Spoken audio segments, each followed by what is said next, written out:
আমরা আশুলিয়া থাকি, ঢাকা সাভার আশুলিয়া। আজকে ভোর সকাল 6টা থেকে এখানে গ্যাসের সংযোগ বন্ধ। শুনেছি মাইকিং করেছে সরকারি লোক, 24 ঘন্টা গ্যাস থাকবে না। তাহলে 24 ঘন্টা কি বাংলাদেশের কি আশুলিয়ার মানুষের খাওয়া দাওয়া করা বন্ধ? অন্য অন্য দেশ উন্নত হয় আর বাংলাদেশ নিচ দিকে যায়।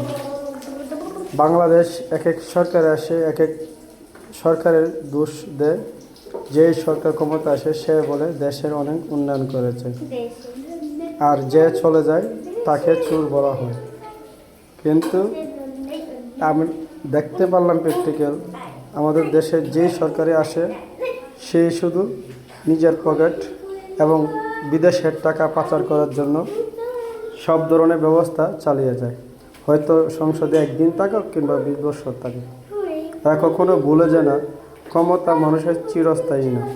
ক্ষমতা মানুষকে পুনরায় পরবর্তী স্থানে আবার নিয়ে যাবে, কিন্তু কেউ ক্ষমতা পায় সততা ব্যবহার করতে চায় না। দেখেন, একটা দেশে কিংবা একটা শহরে 24 ঘন্টা গ্যাস না থাকলে মানুষের কী অবস্থা হয়।